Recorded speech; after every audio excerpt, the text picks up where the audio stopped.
Nah, macam apa dimaksud dengan niat? Ujar Nabi, niyatul mu'min khairun min amalihi. Niat orang yang beriman itu lebih baik daripada amalnya. Macam apa dimaksud dengan niat itu? Ketahuilah bahwasanya niat, iradat, hendak, dan kasad, tujuan, adalah kata-kata yang berlaku atas satu arti. Kurang lebih artinya niat, kehendak, lawan tujuan.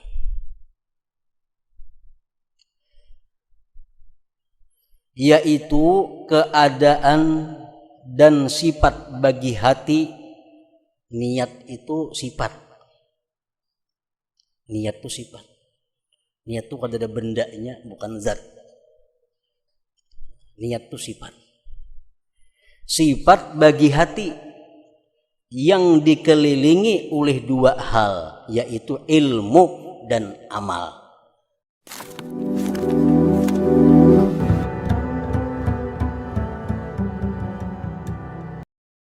Makna daripada kalam Al-Imamul Ghazali rahimahullah wa nafa'ana bi ulumi. Nabi Isa alaihi salam bersabda, berbahagialah, beruntunglah artinya bagi mata yang tidur dan tidak bercita-cita dengan perbuatan maksiat. Artinya beruntung orang yang tidur sedangkan dia sebelumnya itu tidak ada merencanakan untuk berbuat sesuatu maksiat. Beruntung orang yang guring, sebelum guring itu kadada niatnya, kadada rencananya hendak berbuat maksiat kaina bangun guring. Nah, itu beruntung. Berbahagialah mata yang tidur dan tidak bercita-cita dengan perbuatan maksiat dan terbangun kepada tidak perbuatan dosa.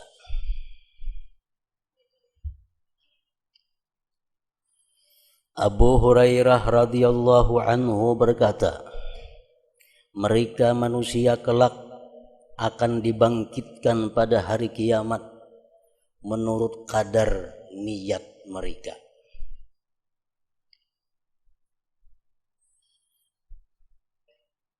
Di akhirat kita akan dikumpulkan dengan orang-orang yang sesuai dengan niat kita di dalam dunia.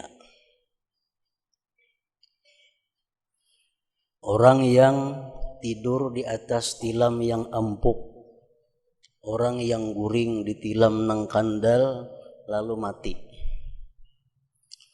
Begitu mati di akhirat dia dikumpulkan dengan orang-orang syahid. Padahal matinya bukan di medan perang. Tapi ternyata di akhirat dikumpulkan bersama syuhada, orang-orang mati syahid. Ternyata orang tersebut punya niat yang kuat bahwa dia ingin sekali untuk menjadi orang yang syahid apabila ada kesempatan untuk berjuang fi sabilillah. Nah, jadi bukan perbuatannya di akhirat itu. Allah membangkitkan manusia itu menurut kadar niat mereka. Andai kata ada perang sabilillah, aku umpat dan aku kepingin mati di sabilillah. Cuma kada ada orang berperang, niat sudah ada. Nah, satu malam dia meninggal dunia di rumah, itu orang di sisi Allah sebagai syahid.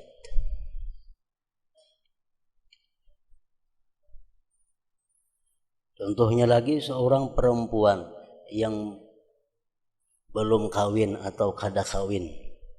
Seorang perempuan yang kada kawin ini mati.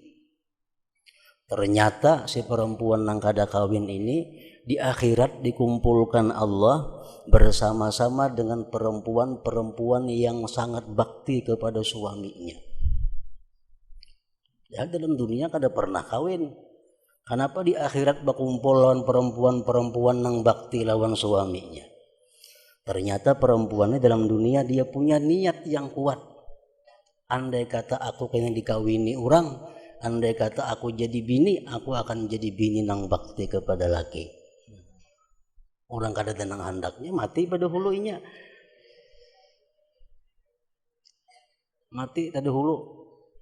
Di akhirat berkumpul lawan siapa? Lawan orang-orang nang balaki nang bakti kepada suaminya. Nah itu niat. Mereka kelak akan dibangkitkan pada hari kiamat menurut kadar niat mereka. Orang setiap waktu sembahyang berjamaah di masjid. Contoh-contoh. Sembahyang tiap waktu berjamaah di masjid. Begitu sampai mati di akhirat kadada catatan amal sembahyang berjamaah di masjid itu. Padahal zuhur asar di masjid sembahyang. Kenapa kadada? Oh sekalinya ke masjid itu salajur ke pasar benar aja. Karena tokonya parak masjid, tokonya kada jauh masjid, kada jauh ya sembahyang zuhur berjamaah. Sembahyang asar berjamaah, bukan ke masjid tujuannya, kada mulai rumah ke toko. Buktinya apa? Buktinya andai katanya kada ke toko, sembahyang kada berjamaah di rumah. Nah itu bukti bahwa ke masjid itu salajur menyalajur. Jakanya bujur-bujur orang ini ketujuh berjamaah, walaupunnya di rumah kada turun ke toko, tatapnya berjamaah ke masjid sembahyang. Nah ini bukti bahwa inya sembahyang berjamaah itu karena menjunjung perintah Allah, bukan karena salajur menyalajur. Kadada dalam catatan amal. Karena sekalinya niatnya kadada. Niatnya. Orang menuntut ilmu 2-3 kali seminggu. Menuntut ilmu 2-3 kali seminggu. Begitu mati kadada catatan amal. Maka mengaji 2-3 kali seminggu. Oh sekalinya mengaji selajur ma'atari anak benar aja di sekolah di sini. Begitu anaknya ampe juga mengaji. Nah kadada catatan amalnya, sekalinya selajur saja. Nah mereka kelak akan dibangkitkan pada hari kiamat menurut kadar niat mereka. Al-Fudail bin Iyad apabila membaca ayat walanabluwannakum hatta na'lamal mujahidina minkum was-sabirina wa nabluwa akhbarakum. Arti ayat itu dan sesungguhnya dan sungguh kami benar-benar menguji kamu, jar Tuhan. Sungguh kami benar-benar menguji kamu agar kami mengetahui orang-orang yang berjihad dan bersabar di antara kamu, dan agar kami menyatakan baik buruknya hal ehwal. Fudail bin Iyad apabila membaca ayat itu maka ia menangis dan mengulang-ulangi membaca ayat tersebut dan berkata, sesungguhnya Engkau ya Tuhan kalau menguji kami, niscaya Engkau membuka kejelikan kami. Kalau Engkau tuh bujur-bujur menguji kami nyata kada lulus. Niscaya Engkau membuka kejelikan kami dan merusak tutupan-tutupan kami. Maksudnya tutupan-tutupan keaiban kami. Al-Hasan berkata, sesungguhnya penghuni surga kekal di surga dan penghuni neraka kekal di neraka disebabkan niat.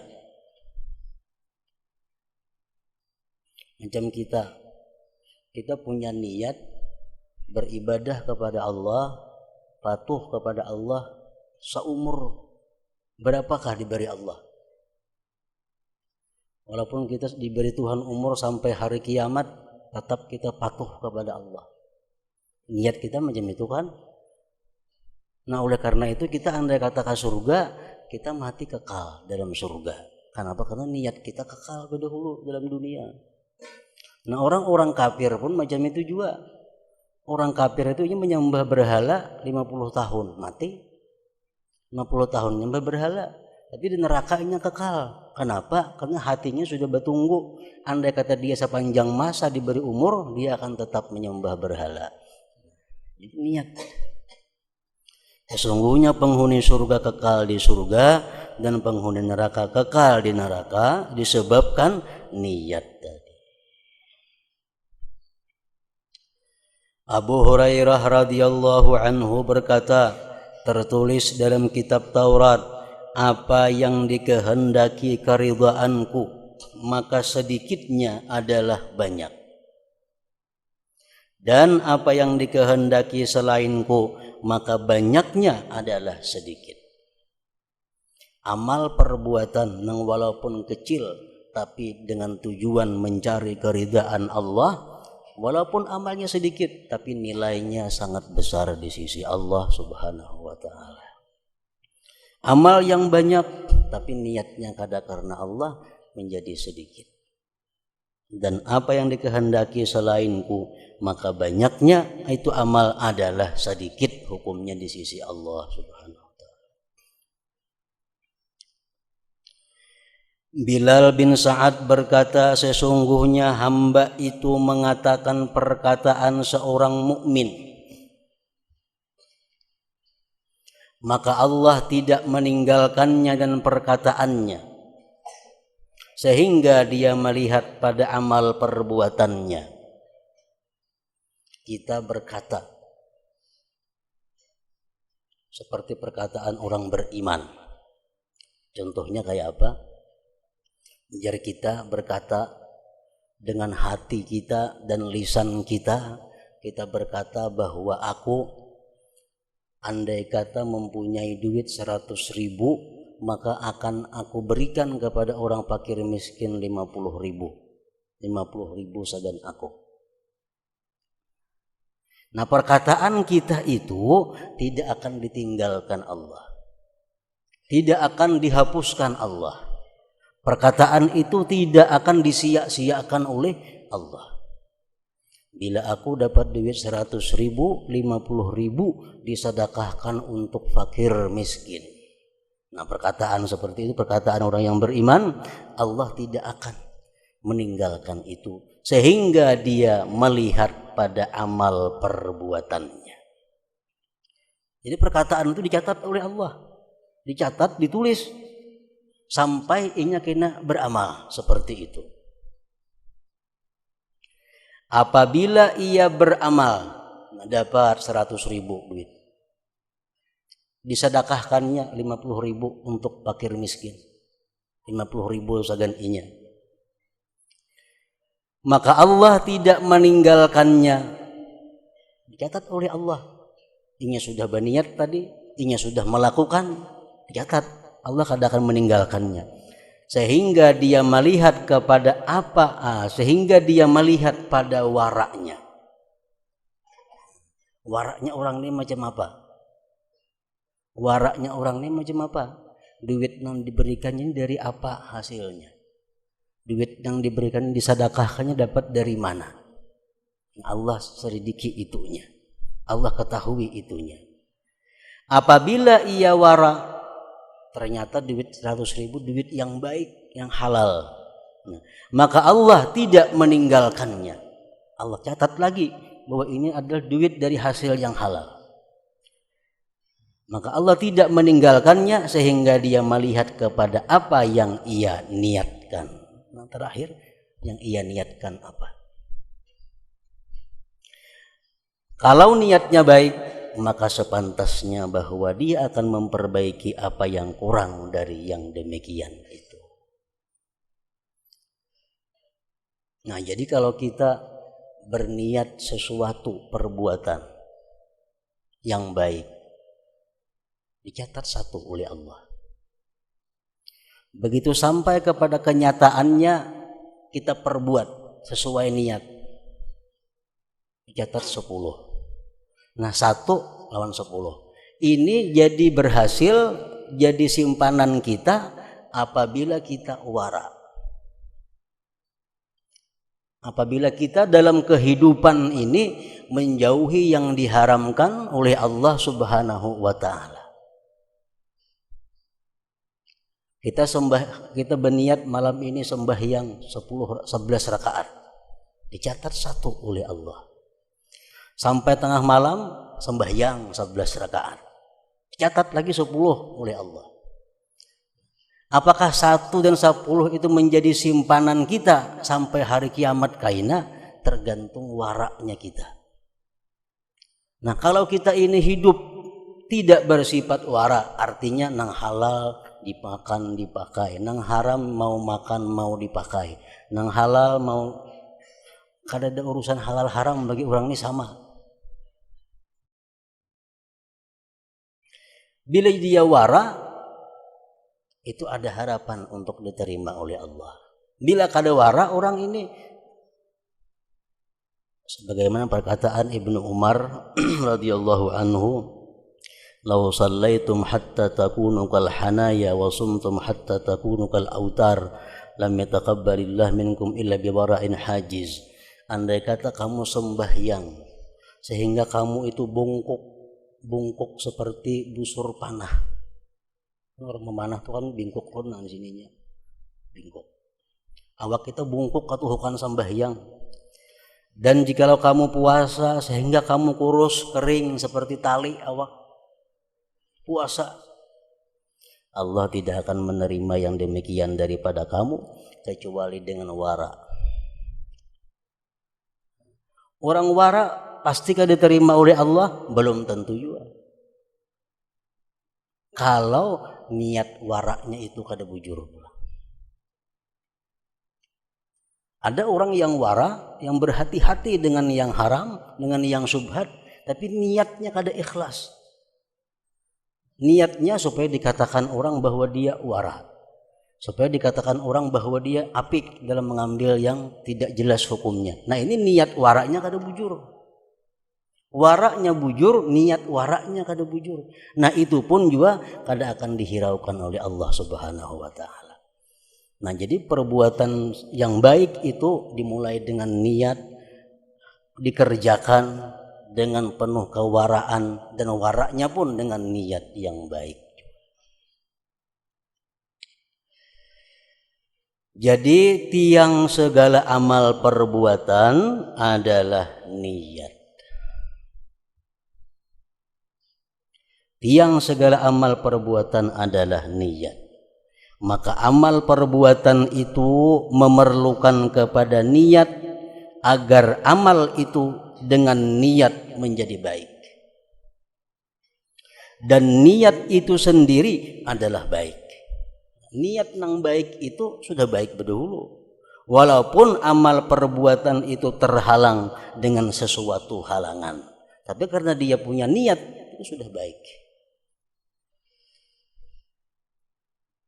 Kemudian penjelasan tentang hakikat niat. Macam apa yang dimaksud dengan niat itu, supaya niat ngarannya. Apakah cita-cita termasuk niat? Apakah keinginan termasuk niat? Nah, macam apa dimaksud dengan niat? Ujar Nabi, niyatul mu'min khairun min amalihi. Niat orang yang beriman itu lebih baik daripada amalnya. Macam apa dimaksud dengan niat? Ketahuilah bahwasanya niat, iradat, hendak, dan kasat, tujuan, adalah kata-kata yang berlaku atas satu arti. Kurang lebih artinya niat, kehendak lawan tujuan.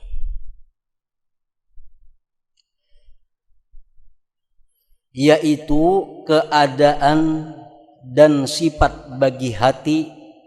Niat itu sifat. Niat itu sifat. Niat itu kada ada bendanya, bukan zat. Niat itu sifat. Sifat bagi hati yang dikelilingi oleh dua hal, yaitu ilmu dan amal. Niat itu di tengah-tengah hendaknya. Sebelum niat ada ilmu, sesudah niat ada amal. Nah, niat di panangahan. Ilmu itu mendahului akan amal. Ilmu berdahulu daripada perbuatan. Karena ilmu adalah pokoknya dan syaratnya. Dan amal itu mengikuti ilmu karena amal adalah buahnya dan cabangnya. Amal cabang daripada ilmu. Demikian itu karena setiap amal perbuatan, maksudnya perbuatan setiap gerak dan diam adalah berdasarkan kemauan sendiri. Maka ia tidak sempurna kecuali dengan 3 hal, yaitu ilmu, kehendak atau niat, dan kemampuan. Jadi amal perbuatan kada akan bisa sempurna kalau kada ada 3 hal. Pertama ilmu, kedua niat atau kehendak, yang ketiga kemampuan. 3 itu hanya terjadi satu perbuatan. Contohnya, orang mengetahui bahwa bersedekah itu adalah baik, tahu, ganjarannya surga, macam-macam, sudah diketahuinya, tahu, itu sebuting syaratnya. Tapi inya kada hendak, tahu sembahyang tahajud baik, tahu, tapi inya kada hendak. Adalah terjadi sedekah, adalah terjadi tahajud, kada ada. Kenapa? Karena modalnya hanya sebuting tahu aja, ilmu aja. Kehendaknya kada ada, kada kawa. Jadi amal perbuatan itu terjadi dengan sempurna dengan himpunan 3 perkara. Pertama ilmu. Nah, ilmu sudah tahu bahwa bersedekah itu baik, nuntut ilmu itu baik, bangun tengah malam itu baik, sembahyang berjamaah itu baik. Yang kedua hanya kehendak. Kehendak. Niat.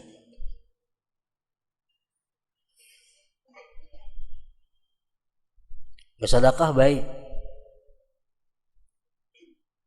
Lalu hendak. Nah, hendak. Sembahyang tengah malam baik, lalu ini hendak. Ini belum terwujud juga lagi amalnya. Bila kada ada yang ketiga apa? Dan kemampuan. Dan kemampuan. Bersedekah baik, tahu.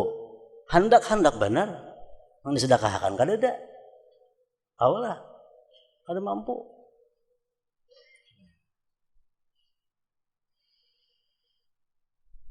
Jadi dengan 3 himpunan ini akan terjadi satu perbuatan yang sempurna. Ilmu, kehendak, dan kemampuan. Karena manusia tidak menghendaki apa yang tidak diketahuinya. Manusia tidak menghendaki apa yang tidak diketahuinya. Maulah kita menghendaki yang kita kada tahu. Kita tuh hendak karena tahu. Karena tahu lalu hendak. Kamu kita kada tahu, kada hendak napa-napa. Karena manusia tidak menghendaki apa yang tidak diketahuinya. Jadi orang yang kada banyak tahu tentang dunia itu lebih baik daripada banyak tahu tentang dunia. Kenapa? Bila banyak tahu tentang dunia, makin banyak yang dikepingini.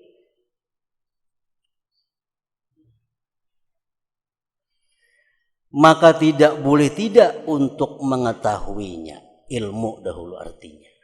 Pengetahuan. Dan manusia tadi tidak mengerjakan apa yang tidak dikehendakinya.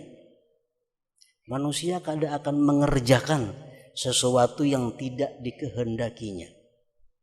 Maksudnya tidak mengerjakan secara ikhtiari. Dan tidak mengerjakan apa yang tidak dikehendakinya. Aku nggak kita mau ulah sesuatu yang kita kada hendak, kada mau. Maka tidak boleh tidak dari kehendak. Mesti ada kehendak. Arti kehendak di sini maksudnya adalah terbangkitnya hati kepada apa yang dilihat, apa yang diketahui, yang dikenal, yang sesuai dengan maksud. Ada kalanya pada waktu sekarang dalam dunia atau di masa akan datang di akhirat. Kita mengetahui bahwa sedekah itu, sembahyang itu adalah sesuatu yang sangat besar ganjaran di sisi Allah di akhirat. Itu pengetahuan. Begitu kita mengetahui demikian ganjaran besarnya di sisi Allah, terbangkitlah hati untuk menghendaki itu. Nah, niat tuh mulai di situ andaknya.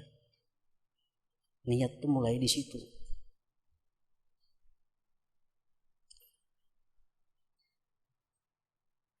Maka manusia diciptakan di mana sebagian perkara cocok dengannya dan sesuai dengan maksudnya. Allah menciptakan perkara-perkara ada yang sesuai dengan maksud kita, sesuai dengan keinginan kita. Contohnya sihat. Semua manusia kepingin sihat. Mampu. Manusia kepingin jadi orang yang mampu. Dan sebagian perkara Allah ciptakan berselisih dengannya. Sakit. Nah, itu kada cocok lawan kita. Susah. Itu kada cocok lawan kita. Kada kepingin kita. Nah, jadi Allah menciptakan hal-hal, perkara-perkara ada yang kita katujui, ada yang kita kada katuju.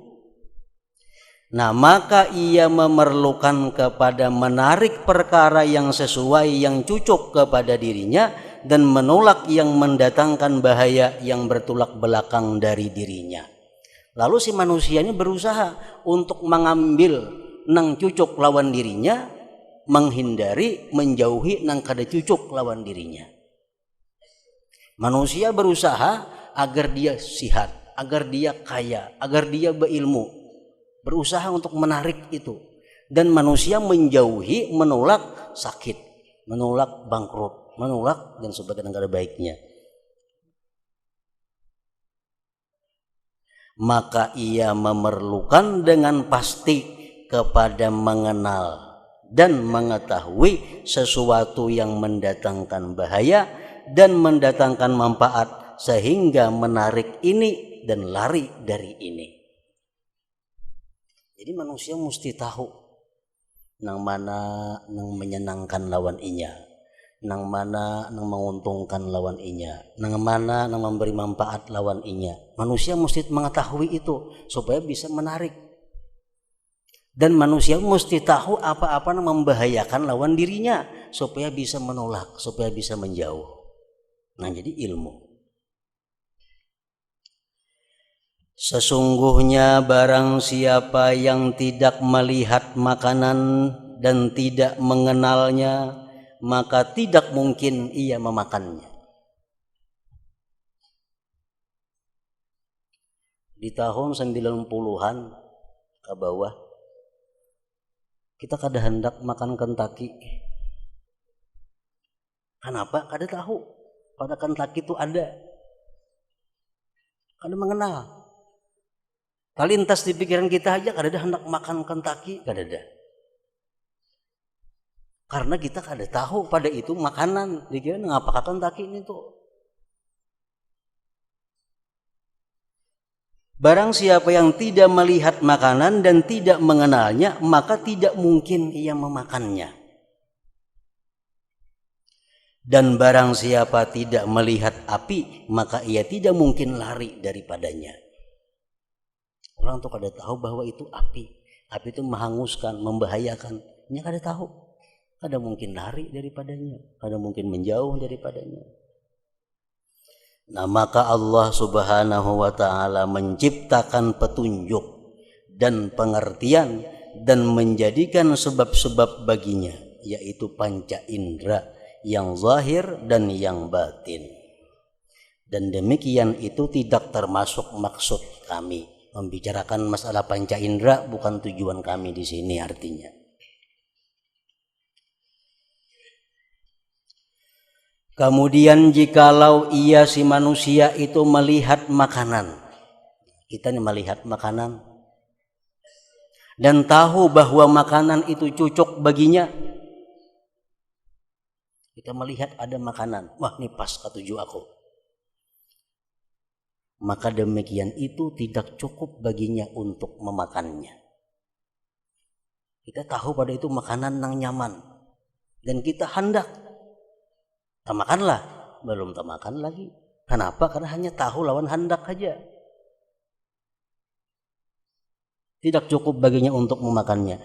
Selama padanya tidak ada kecenderungan padanya, keinginan padanya, dan syahwat baginya yang mendorong kepadanya.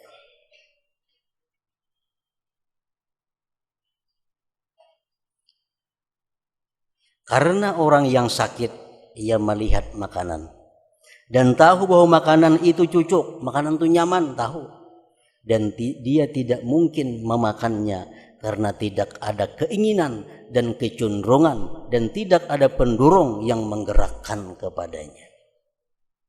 Orang garing surungnya ayam goreng, tahu ya pada nyaman itu, tahu, tapi nya kada ada liurnya, pahit liurnya, karena kepingin disuapin di luaknya. Karena tahu pada itu makanan yang nyaman. Cuma karena inya kada ada kehendak yang membangkitkan dirinya, kada ada nafsunya, kada makan ini. Nah, maka Allah Ta'ala menciptakan bagi manusia kecenderungan, keinginan, dan kehendak. Maksudnya kecenderungan pada dirinya kepada makanan itu dan menghadap dalam hatinya kepadanya. Kemudian demikian tidak cukup baginya.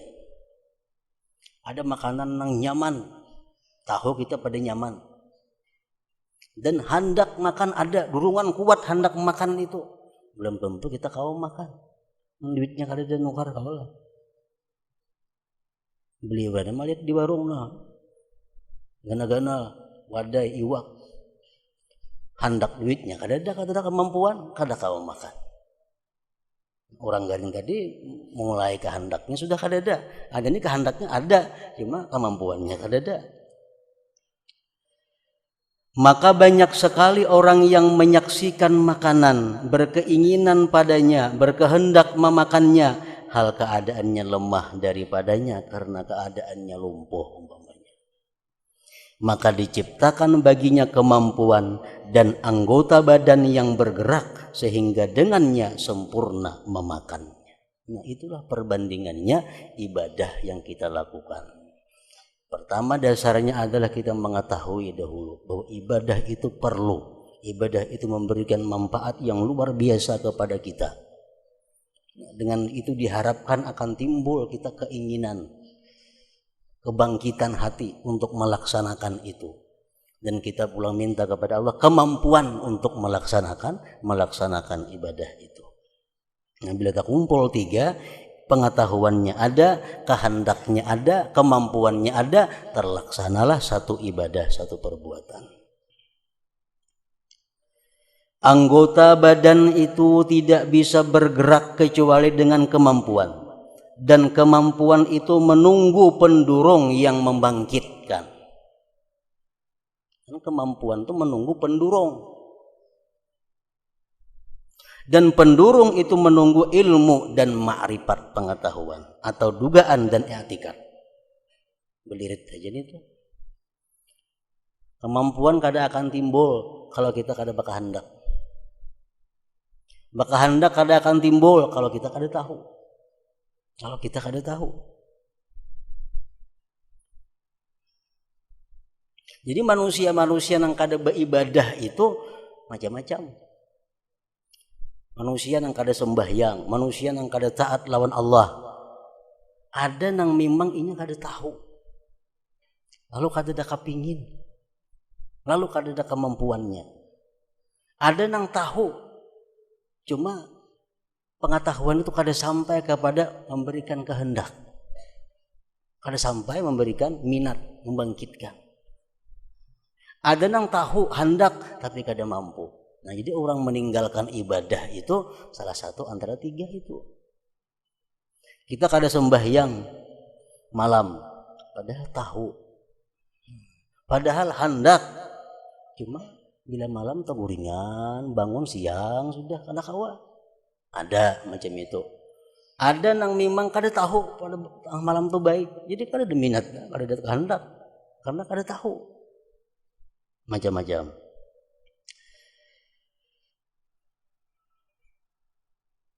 Anggota badan itu tidak bisa bergerak kecuali dengan kemampuan, dan kemampuan itu menunggu pendorong yang membangkitkan, dan pendorong itu menunggu ilmu dan ma'rifah pengetahuan atau dugaan dan i'tikad, yaitu bahwa kuat dalam dirinya bahwa sesuatu itu cocok baginya atau berguna baginya. Apabila ma'rifat itu kuat, ilmu pengetahuan yang ada pada kita sangat kuat bahwa itu lezat, bahwa itu memberi manfaat, bahwa itu berguna.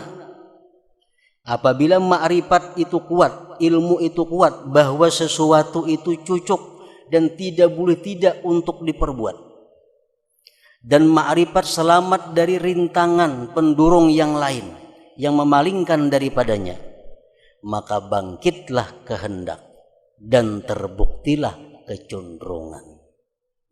Jadi ilmu ini harus kuat.